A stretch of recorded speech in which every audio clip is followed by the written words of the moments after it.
It is April the 11th, 2025. The gardening year is starting. About 10-15 years ago I had 3 large hickory trees removed on the right hand side. You can see the remains of the stumps still there. They were cut so high because there was page wire hooked up to them at some time in the very distant past, and the arborists did not want to endanger their chainsaws by encountering metal inside the trees, so they cut them very high. At the time they cut them, they said, now that these are down, you should be very careful about the saplings that come up underneath, which suddenly have a lot of light. And that was true. You see there's one maple there which is extremely tall for even 10 years. So I've been doing some cleaning up here.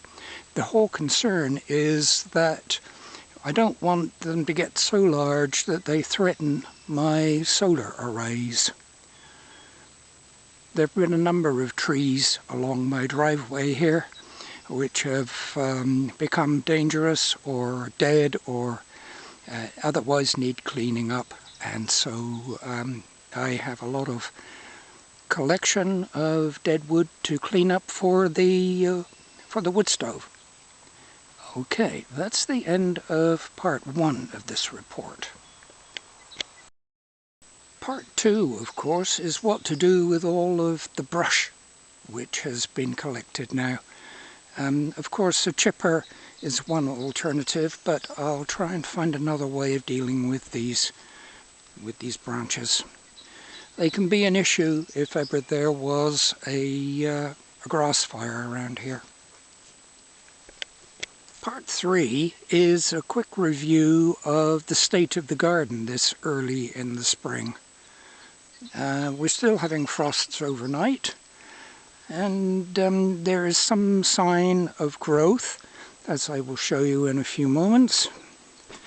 The sticks, the poles that I have prepared at the side here are cut from my black locust plantation, and they will be forming part of structures that can be buried quite confidently and not have them rot. This is the result of my garlic planting, my 500 garlic for this year.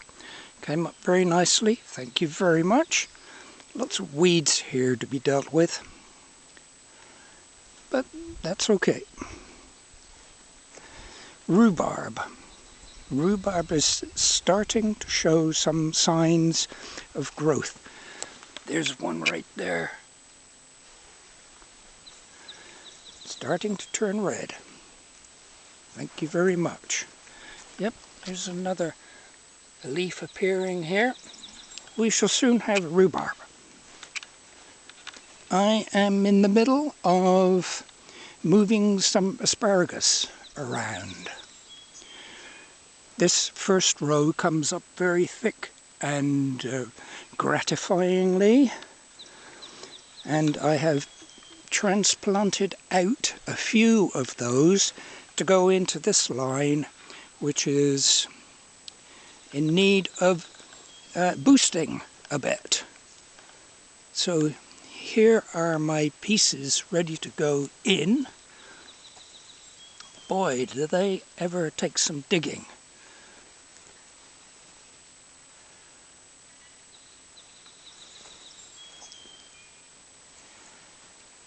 Okay.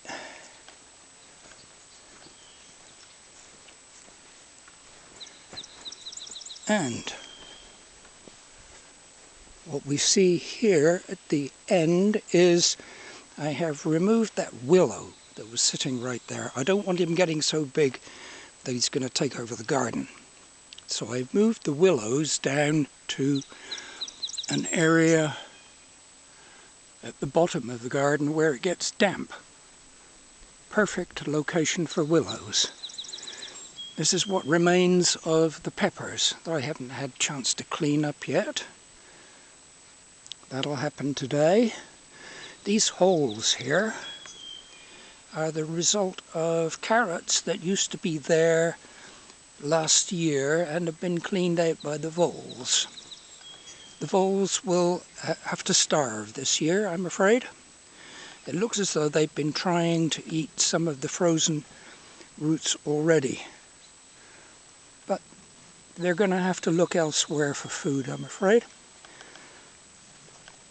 Signs of green growth here, daffodils, cut flowers, excellent. Always a demand for those. Did some pruning here on the apple and pears. Did some severe pruning on the pears, and I'm expecting a lot of water shoots to come out of that little exercise. This one has produced fruit for the last couple of years. I didn't prune him quite so hard in the hopes that he'll fruit again. Who knows? We've been having quite a lot of cool weather, so I've a kind of a feeling that the blooms will get frozen this year, but we'll see. We'll see. So as you can see, still a lot of work to do. It'll get done. Thank you for watching. Bye. Supplementary. Here is what the pear trees look like when they've been pruned very hard.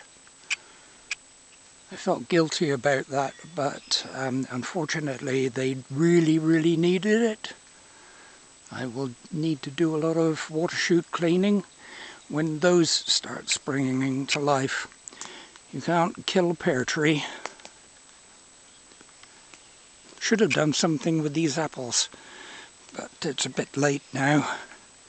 I've got other things to do.